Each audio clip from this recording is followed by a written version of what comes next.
Principal doctor Ghosh বহরমপুরে থাকাকালীন তিনি মলেস্টেশনের অনেক কেসেই জড়িয়েছিলেন। তিনি একজন সমগামী পুরুষ। এটা কিছু চ্যানেল এখন বলছে যে থাইল্যান্ডে গিয়ে উনি ঘটিয়েছেন, বিষয়টা কিন্তু সেরকম নয়।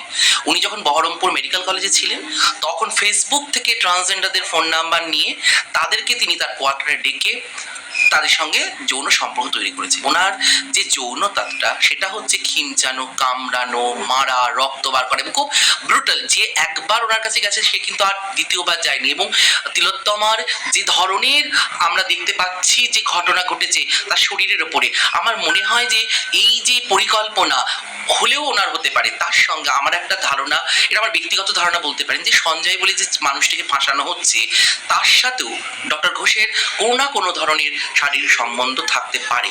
এবং আমার মনে হয় ওনার এই ঘটনাগুলো নিশ্চয়ই জানা উচিত ডিপার্টমেন্টের। কাউকে শারীরিক কোনো প্রলোভনে দেখিয়েও উনি কিন্তু নিশ্চয়ই নাম্বার বাড়ানো, কমানো, অনার্স দেওয়া নেওয়া এটা অলরেডি করেছেন, এটা আমার ধারণা।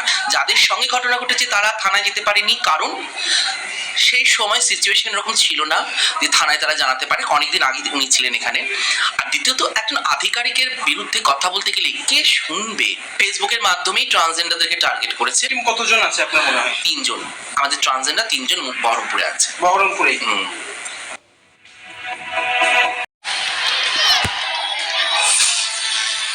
আরজি করে চিকিৎসকের ধর্ষণ খুনে তথ্য প্রমাণ লোপাট হয়েছে। প্রথম দিন থেকে এই দাবি করে আসছিলেন তিলোত্তমার বাবা মা। তাদের নিশানায় ছিল কলকাতা পুলিশ। এবার সিবিআইও সেই তথ্যই সামনে আনলো।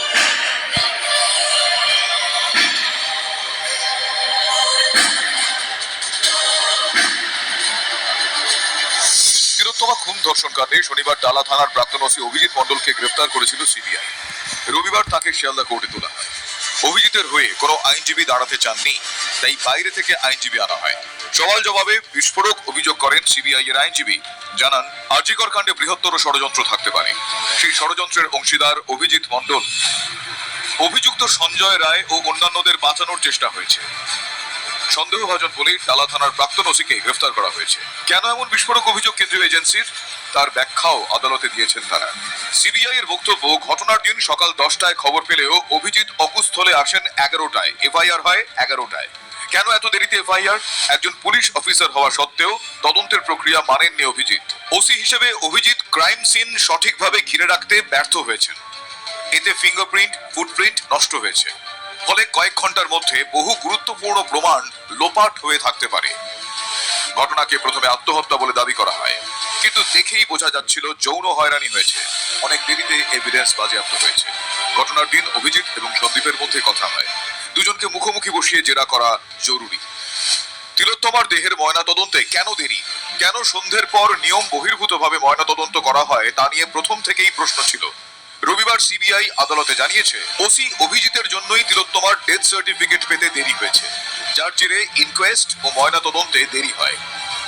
এই অভিযোগগুলি সামনে আসার পরই সিবিআই তরফ থেকে দাবি করা হয় যে যেহেতু তারা মনে করছেন সন্দীপ ঘোষের সঙ্গে অভিজিতের নেক্সাস থাকতে পারে, তারা একটা বৃহত্তর ষড়যন্ত্রের অংশ হতে পারে, তাই তাদের দুজনকে হেফাজতে নিয়ে মুখোমুখি জেরা করে ঘটনা সম্পর্কে আরও বিস্তারিত তথ্য পাওয়া দরকার। অর্থাৎ অভিযুক্তদের যারা আইনজীবী ছিল তারা কিন্তু জামিনের পক্ষে সওয়াল করেন এবং তারা বলেন যে এটি জামিনযোগ্য ধারা, তাই জামিন দেওয়া হোক।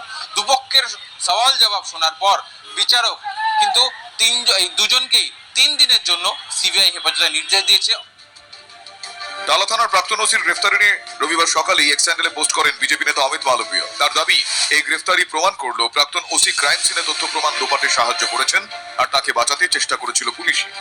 এদিন সিজিও কমপ্লেক্স থেকে বের করার সময় অভিজিৎকে ঘিরে বিক্ষোভ দেখানো হয়। বিক্ষোভকারীরা চটি হাতে স্লোগান দিতে থাকেন কলকাতা পুলিশের বিরুদ্ধে। মানুষ টালাকে জুতো দেখাচ্ছে, কিছুদিন অপেক্ষা করুন, টালিকেও দেখাবে।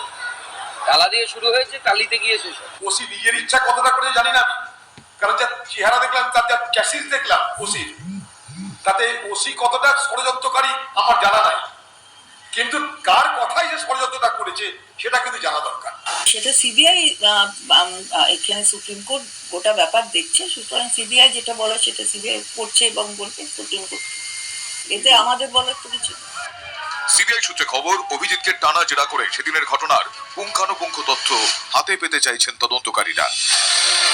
আগামী মঙ্গলবার আবার অভিজিৎ মণ্ডল এবং এই সন্দীপ ঘোষ দুজনকেই তিলোত্তমা ধর্ষণ এবং হত্যা মামলায় আবার এই শিয়ালদা আদালতে তোলা হবে এবং সূত্র মারফত যেটা জানা যাচ্ছে সেদিনও দুজনকেই সিবিআই নিজেদের হেফাজতে চাইতে পারে। ক্যামেরা চাঁদ মিয়ার সঙ্গে সুজয় পাল, TV9 বাংলা, কলকাতা। আর এই মুহূর্তে আরো একটা বড় খবর তিলোত্তমা খুন ধর্ষণ মামলায় আদালতে বিস্ফোরক দাবি সিবিআই এর। পরিবার দ্বিতীয়বার ময়না তদন্তের দাবি করলেও তাড়াহুড়ো করে দেহ দাহ করে দেওয়া হয়। এক্ষেত্রে টালা থানার ওসি বা পুলিশ কেন পরিবারের কথা শুনলো না, আদালতে প্রশ্ন তুলেছে সিবিআই। অত্যন্ত বড় খবর। সিবিআই তথ্য প্রমাণ লোপাটের অভিযোগ করেছে আজকে আদালতে দাঁড়িয়ে, কিন্তু আমরা TV9 বাংলা বেশ কয়েকটা ছবি দেখানোর পর অনেকগুলো প্রশ্ন তুলে ধরেছিলাম। আর এখানেই ঘটনার দিন সকালে 25 মিনিটের একটা ব্যাক স্পট রহস্য ঘনাচ্ছে। দেখুন প্রতিবেদন। ক্ষোভ বিক্ষোভ আন্দোলন চলছে, কিন্তু ধোঁয়াশা কাটছে না। আমরা দেখুন প্রচুর কেস আমরা হ্যান্ডেল করি, আমাদের স্পেশাল হোমিসাইড সেকশন আছে, ডিটেকটিভ ডিপার্টমেন্ট আছে, থানার যারা অফিসাররা আছে তারা অনেক কেস করে বছরের পর বছর ইনভেস্টিগেশন আছে। ফলে ইনভেস্টিগেশন প্রসেসের সাথে ট্যাম্পারিং করা স্পেশালি এরকম কেসে একদমই সম্ভব নয়। কলকাতা পুলিশ বারবার জোর গলায় বলছে এই ধরনের ঘটনার তথ্য প্রমাণ কোনোভাবেই নাকি নষ্ট হতে পারে না, কিন্তু ঘটনার দিন দেহ উদ্ধার থেকে অকুস্থল ঘেরা ডিসি সেন্ট্রাল যে সময়ক্রম তুলে ধরেছেন তাতেই অনেক প্রশ্ন উঠছে। রহস্যের 25 মিনিট। তিলোত্তমা তদন্তে সুপ্রিম কোর্টে ঘটনার দিনে টাইমলাইন জমা দিয়েছে রাজ্য সরকার। সেই রিপোর্ট অনুযায়ী 9 আগস্ট সকাল 9:30 তিলোত্তমা দেহ দেখতে পান প্রথম বর্ষের এক পিজিটি। এর কিছুক্ষণ পর 9 আগস্ট সকাল 9:45 তিলোত্তমার মৃত্যুর খবর পান এমএসভিপি সঞ্জয় বশিষ্ঠ। টালা থানায় দেওয়া এমএসভিপি চিঠিতে সেই তথ্য রয়েছে। পুলিশ কখন খবর পায়? লালবাজারের সাংবাদিক বৈঠক করে ডিসি সেন্ট্রাল জানান 9 আগস্ট সকাল 10:10 পুলিশ খবর পায়। আমরা টালা থানা খবর পায় বা আরজি করে মেডিকেল আউটপোস্ট খবর পায় মোটামুটি 10:10 এখানে বড় প্রশ্ন উঠে আসছে। ঘটনার দিন সকাল 9:45 খবর পান এমএসভিপি, তাহলে কেন পুলিশ 10:10 তিলোত্তমার মৃত্যুর খবর পেল? আরজি করে তো পুলিশ পোস্ট রয়েছে, কেন পুলিশকে খবর দিতে 25 মিনিট লেগে গেল? পুলিশকে জানাতে কেন 25 মিনিট লাগলো হাসপাতাল কর্তৃপক্ষের? প্রশ্ন উঠছে। 10:10 যখন বলা হয়েছে ওখান থেকে 2 মিনিট বড়জোর লাগে নিচে থেকে ওপরে যেতে। বাই 10:30 আমাদের কর্ডন প্লেস হয়ে গেছে।